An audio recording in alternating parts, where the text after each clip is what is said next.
Oh, our son is back. Thank God. Oh, the kidnappers have released our son. Oh, after the ransom. Oh, my son. Oh, whoa. Hey, thank God. I can see you are happy that your son was released after paying huge amount of money for ransom.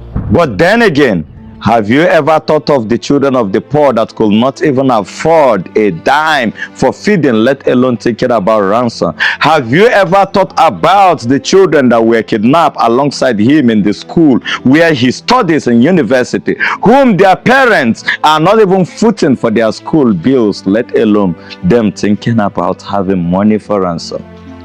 The same way you jubilate, your son has been released.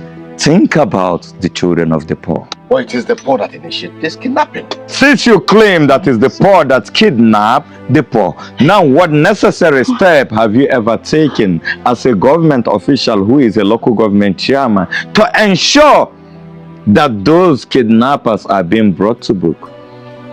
Look, they have sophisticated weapons that overpower the military. They have sophisticated weapons that overpower the military. It sounds so funny even to a newborn baby that is below the age of 2. When you tell that newborn baby that the poor masses could afford sophisticated weapons that overpower that of the military that used to have high budget and government funding, the baby will look at you and say, had even I was watching a cartoon and I saw this, I will clearly understand that what I was watching was a fiction. And now in reality, you want me to believe that people that are poor were able to afford sophisticated weapons beyond that of the military, which entire nation, from the money they realize, are budgeting for their own weapon.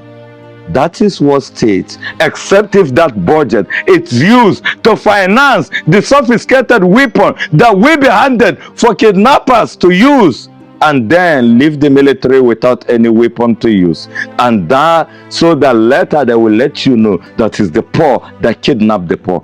The game is simple. You people weaponize poverty in order to make the poor stand against the poor. But the kidnappers are those you took advantage of. You leave them in poverty. You invite them. You take advantage of their illiteracy because you ensure they never go to school. And then you tell them this is the way. You make them kidnappers and you make them kidnap the poor. And finally, you now let those poor that it is the poor that kidnap the poor. This is a country where people cry of insecurity. But every time, children of thousands and millions of poor masses